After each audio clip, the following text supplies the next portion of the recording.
Hello everyone, hope you're doing well. Since there is a new battle pass, the second season has started, it is also time for a new Warbond shop. So let's have a look through the Warbond shop.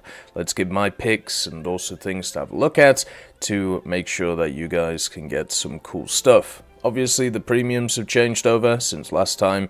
The battle trophy vehicle 4 box is still the same, so that hasn't changed at all. So if you're interested in those vehicles, make sure to pick that one up. And the test drives have also changed. One thing to note, one of the things while I'm on stream a lot of people ask is, how do I have so many boosters? Because obviously we have all of these ones just kind of sat here and haven't used them. Basically I'm waiting for a new tech tree to be added so we can go whole hog. But if you didn't know, if you actually get boosters from the Warbond shop, so from this crate here, they don't have a time expiry on them. You actually get them forever, so they just sit in your inventory and you know, you can use them whenever you feel like. So it's one of those things where you can get boosters that don't have time limits on them, so you're not forced to use them at a specific point.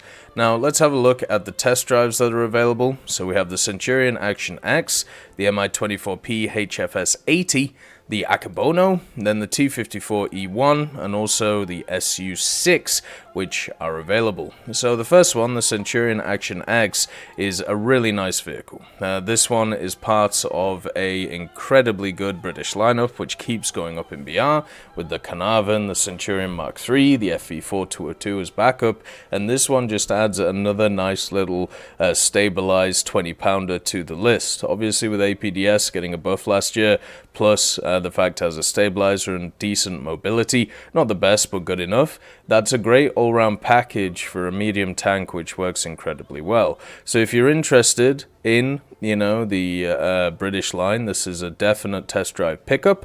One of the things to mention as well is you can maybe pick it up when the South African sub-tech tree gets added, so you get that extra little bit of RP when it comes to researching those vehicles. Definitely worth having a look at. Then the next one, the Mi24 HS80. This is for Germany, so if you're interested in getting some of the later tier German vehicles, when it comes to the helicopters, it might be worth giving it a go. It's right here, battle rating 9.7, so because it's a rank 6, you're able to research the whole of the German tech tree by itself. I would say, at least in ground forces, the 665 Tiger UHT is very strong right now, mainly because it has access to the Pz missile. If you don't know about the Pz.III LR, it is a fire and forget missile, so you just have to hit a target, then hit the missile, like fire the missile, and then you can dodge and dip and dive and do whatever you want. So this thing can be incredibly powerful, and getting to it, you know, you can use the Mi24. Remember, in the next major update as well, which will come out before the Warbond shop is over, there is going to be a PV heli mode, so it might be worth checking that out with the Mi24. The next one is the Akebono. The Akebono is a gunboat for the Japanese. I wouldn't say this one is as useful as the others. The Akebono sits itself in the coastal fleet and sits at rank 4, so it's going to be useful for researching the whole of the coastal fleet tree, which is kind of nice, but it is limited in its weaponry. It only has 2 3-inch guns, plus 2 40mm, or a dual 40mm I should say, and with 76.2mm guns, they're not high enough size to be able to hull break machines, so you're going to have to put a bunch of shots into stuff like PT boats. Now understand that these guns can do a lot of damage and they have quite a good fire rate, so you can just keep popping people as you go, but you have no armor, and also you're a destroyer tier, so you're getting to those early destroyers which can output damage a lot faster than you, especially since they have more guns. So this one is kind of interesting, but at the same time it does have quite a lot of drawbacks, basically because of the fact that it can face destroyers. Against PT boats it would be fine, apart from some of those high BR PT boats where they will absolutely annihilate you. So the Akebono, at least for me, would be a no-go, not too interested in that one. The next one is the T-54E1, the auto-loading monster from the Americans, and this is best rating 8.0. One of the things about 8.0 America is it's severely underappreciated. It's an incredibly fun BR, if you've ever played it, and you'll understand why. So you have the Bradders to start with the thermals, the autocannon, and the tow. A very good scout vehicle, works really well at 8.0. The Sheridan backing it up as well with its ATGM is a pretty fun light vehicle. Then you've also got the M163 as AA, the T95E1 for the unstabilized APFS DS. You can also throw in the M60A2, which is one of my unsung heroes of the American tech tree. A very fun vehicle with a laser rangefinder and also access to a very fun heat shell and also a shillelagh to be able to, you know, do pretty well in. It also has access to all the bells and whistles you'd want from a medium, and on top of that you can add in that T-54E1. Now, one of the problems with the T-54E1 compared to a lot of the vehicles that I just mentioned, it's a rank 5 and not a rank 6. So it's not going to be able to research the rank 7 of America very efficiently. Instead, it's going to only be able to research rank 6 and below. That is the majority of vehicles in the game, so it's not a big deal. But the T-54E1 does have this very interesting turret with some interesting angles on it, but generally people are still going to be able to pen through you. The armor isn't great on it, especially since the hull isn't that strong. It does have a 5-second autoloader because of the fact it has the autoloader, which is really cool. So you can see right here, this is the first stage ammo stowage, the 9 pieces that's around, and also the gun is pretty powerful. It has access to a Sabo and also a Heat FS and an APBC. If you're able to get the first shot off in an engagement and be able to hit the enemy target, you're going to finish them off really quickly with that 5-second reload. It also has pretty decent gun depression for an oscillating turret. The main drawback of this machine is the lack of a stabilizer, so the gun can be a little bit wonky sometimes. But I think that's completely fine if you want to give it a go for a different experience and also grind through the American tech tree. It's not a bad idea. You know, it's a pretty fun vehicle with some unique mechanics behind it. The next one is the Su-6. This is just a standard premium attacker for the Soviets. The main thing you're looking at here is for a general grinder, which also has some pretty nice rewards on it, nearly 500% reward on the RP. So if you are struggling to get through some of the aviation of the Soviets, and I don't really blame you, a lot of these machines are rank 4 are a little bit of a slog, the Su-6 wouldn't be a terrible idea. It also has access to the 23mm. These are good at killing pretty much anything up to the heaviest stuff, such as pillboxes, and sometimes heavy tanks can be a bit of an issue for them. But you have a ton of shikasses as well behind it, so you can do a ton of damage to lighter targets. This is a great machine to just go into aerialistic in, you know, hit ground targets, kind of turn off your brain, and get yourself some nice SL and nice RP as you push forward with it. It doesn't have a turret, so it can't really defend itself. It also has a quite weak engine. The Shvetsov or the Shvetsov M71 with 1700 horsepower, and because the plane is quite heavy and has a lot of munitions on board, it isn't exactly maneuverable. You can bring some pretty cool loadouts though, if you want to, but I would only really pick this up if you want to just generally grind in air realistic and not really, you know, think about it. It's not going to be too useful in other game modes. I would say there are better things to take in ground realistic, and those are your options for the test drives. So if we're going to rank them, number 1 on the list is definitely the Centurion Action X. Then when it comes to number 2, I would probably say the T-54E1, just because it's a little bit of fun with unique mechanics. Number 3 would be the Su-6, number 4 would be the Mi24, and 5 would be the Akebono. Kind of as simple as that. So yeah, I mean, there's some interesting test drives this time. I'm happy that they've done them this way. The helmet has been replaced, so you still have the bushes, but it's been replaced with these ones, the decorations, which kind of sucks. And also they have, you know, obviously the pinups if you're interested in them. I would love to get the Cancer Zodiac, since technically that's my sign, but hey ho, what are you gonna do? Moving on to the actual premium vehicles themselves, though, which are on offer, we have a decent list. Some are definitely better than others, I will say that, but we'll go through them. So the first one's the MGB75. This is a rank 2 battle rating 2.0 machine for the British. And if you have a look at this machine, I don't think it's incredibly good. It sits itself at rank 2, so it's going to be useful for researching rank 3 and below for the British. And it does have access to a 40mm, to a dual 20 and also two 7.2s, which are also dual mounted. You can run it with the Fairmile and also the Dark classes and the Flower class, but I would say this lineup here of these three is much better than adding the MGB. The MGB does have a 40 on the front, but this is the QF Mk.II. It has a very odd, firing mechanism compared to the Bofors.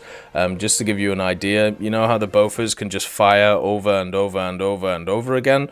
Well, the 40 has a little bit more of a limited way of working. You'll still get a decent amount of shots out of it, but the main issue that you're going to run into with this thing is it's just a little bit worse than the standard Bofors that you'll see from other areas. And I mean, I just think it's not as good of a gun. And as I said, every 50 rounds you have to get a reload in, which means that your main gun's out for a decent amount of time. The 20mm on the back are nice, you know, they're a nice addition for AA and also extra support, but the overall weaponry isn't that useful at 2.0. There are more machines with a lot better weaponry around this BR. It has no survivability and no crew, so you'll die very quickly, therefore not be too useful on the battlefield.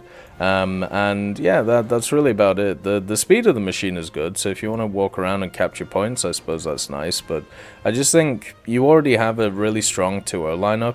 Why would you want to like add to it with a premium which is slightly worse than the other ones which are already there? The next one is the Ki-45 High Tai. This is the the Chinese Ki-45, and this one is the one which has all of the bells and whistles of the other Ki-45s. Sits itself at rank 2, so useful for rank 3, 2, 1 researching. And it has not just the guns in the front, with access to the 37 and then the 20mm, which is here. It also has Shroud music in the form of 220s as well. So if you want a Ki-45 which basically has everything, all of the interesting and cool mechanics, all of the interesting weaponry, this is the one to pick up. The Ki-45 in general is a pretty fun machine to play. It is one which has, you know, a decent amount of firepower. The 20mm have a lot of ammunition, so you don't have to really rely on the 37mm, and the 37mm isn't very good on this machine. It never has been on these ones. I think it would be better just to pick up something like the H81, which is cheaper. I know it's not available in the Warbond shop, but when this is 50% off, this is a much better deal than picking up something like this. Even though this has a crazy SL reward on it, you see that 810%, so just by flying it out you're going to make SL in it. It just to me is a bit of a problem with the Ki-45. Like the Ki-45 really shines with the Ko in the Japanese tech tree, just because it has the engine power and the guns to be able to be very useful, but anything after that definitely has problems.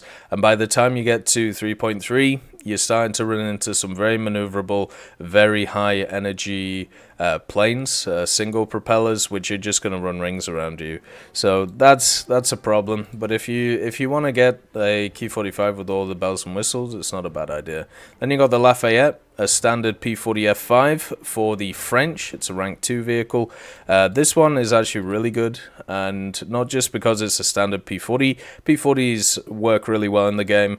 They're not just good in air realistic, they're also good in ground, because they get this really nice set of bomb drops, 2 100s and a 500, so you can guarantee killing a target at 2.7. And also, you know, with the 50 cals at this BR, you face a lot of panzers, and you can actually top-down penetrate the panzers through the cupolas or through the driver's port. So it's actually really, really useful as a machine in ground realistic. In air realistic, it has all the little factors, you know, people like. It's a good mid-altitude fighter. You know, it has a lot of weaponry. It's able to carry games really well. And the main thing this is good at is actually getting past a lot of the dross, which is in the French tech tree. So the H75s are very fun. Everything else, apart from the VG33C in this line, is not very fun to play. Some of the Pz's are okay. You know, the BR693 isn't very good. The bombers are subpar apart from the early ones. So getting into that rank 3 area, where even these two, well, this one is a very good flight performance aircraft, but the guns are really rough. The D520 is outclassed, and being able to get through these and get into the American vehicles is just a godsend compared to what you have before, which is just having to grind through these. This was probably one of the painful grinds that I've done, like getting through all this stuff, and I've just realized I haven't actually finished these ones, but I should probably finish them. But getting through these with a premium is not a terrible idea, and the P40 being a standard good vehicle at its BR would be a good pickup just to do that with. The next one is the Panzerkampfwagen Churchill. This is the captured German Churchill, very strong vehicle. Has been for an incredibly long time, and fits in a lineup which is also incredibly strong if you have all of the pieces. So you got the KV-1B, the Panzerkampfwagen Churchill, and then you also have the T-34, which is right here, the 747. This is, you know, the 4.0 lineup you can run, but unfortunately recently they up-tiered the Panzerkampfwagen Churchill to 4.3, so you're going to have to run it with some other stuff. You still have a really solid lineup. The Ostwind, you can run it with. The Dicker Max you can bring along and have a bit of fun. You can bring along a Panzer IV-G if you feel like it, or a Hetzer, which is really nice. But instead of it being part of that 4.0 lineup now, which was a powerhouse lineup, now you're going to have to bring it along with a few vehicles which are a little bit higher, and you know, you'll still get a strong lineup out of it, and you're still out of that 5-7 bracket, which is very strong for a lot of nations, so you can still bully and do well at 4.3. I think it's a pretty good purchase just because of that, you know, and also getting it free in the Warbond shop is the way to go. It also, because it's a heavy tank and can tank hits, especially if you know how to angle it with its armor, you'll make a bunch of SL and a bunch of RP in it and be able to push past this area of the German tech tree. I think it's a good pickup actually, even with the BR increase. The next one is the M1441 4740. This one is on the lower end of useful vehicles, being a vehicle which was introduced, was it last year, I believe, or maybe the year before. I'm guessing not many people are too interested in it. The basic difference between this and the standard M1441, which you see here, is it has the improved 4740 gun, the 47mm, and it also has a 13.2mm Breda, which is sat in the hull. Now, this doesn't really give it enough firepower to be that useful at 2.3. There's a lot of machines which have a lot more firepower than this thing, especially autocannons and stuff like that. But that doesn't mean that this thing is useless. The gun is good enough. You know, it doesn't have a great amount of pen, so when you face stuff such as B1 Bisses and B1 Ters, you're going to struggle.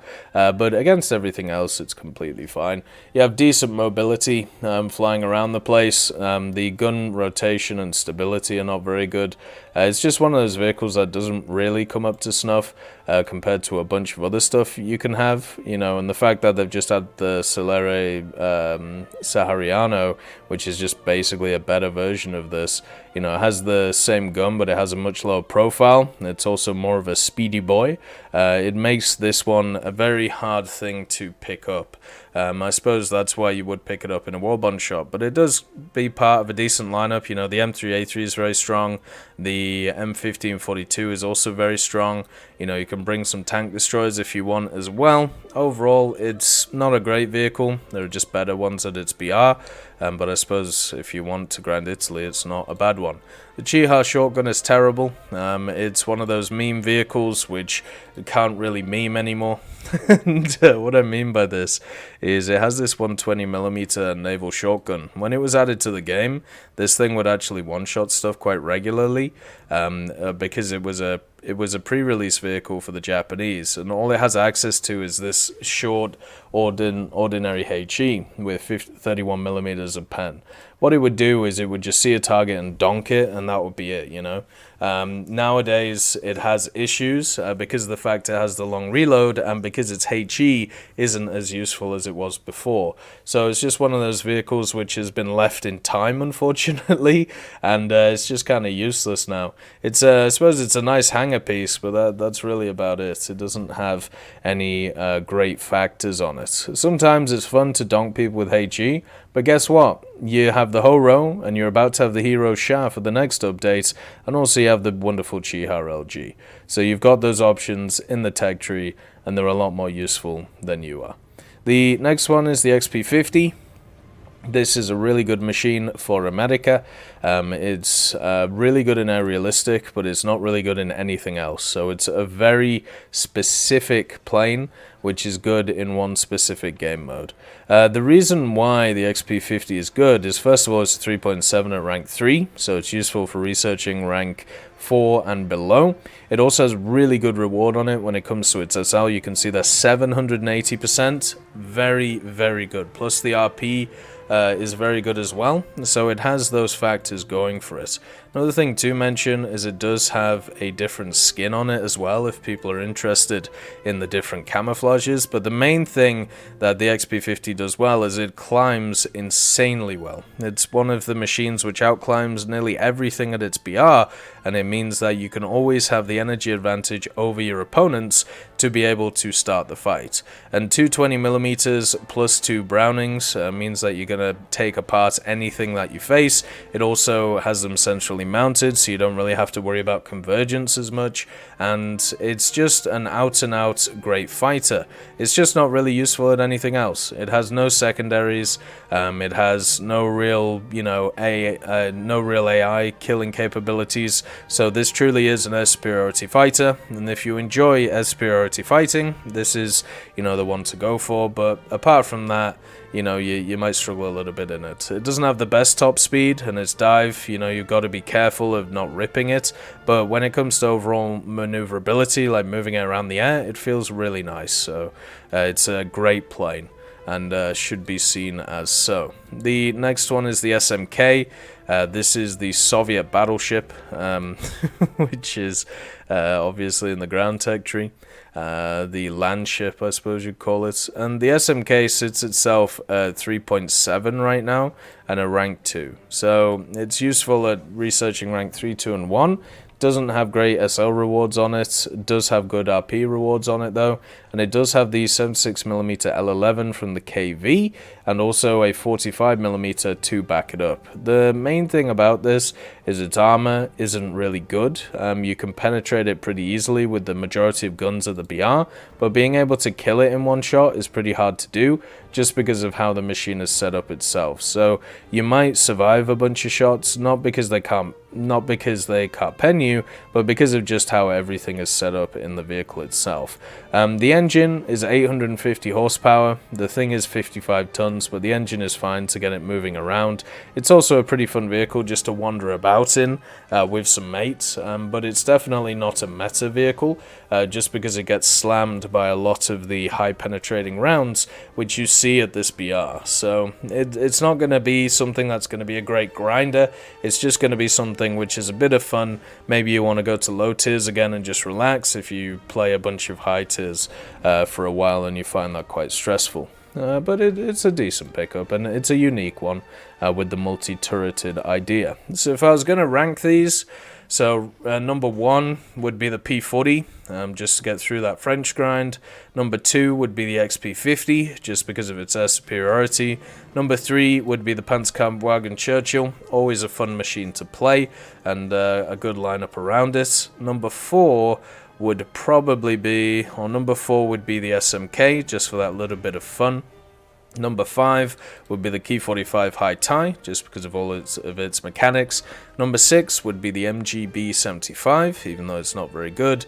Number 7, M1441, there's just better stuff at its BR. And then the last one, unfortunately, the Jihad Shotgun, because it's useless. So there is quite a few here which aren't very good.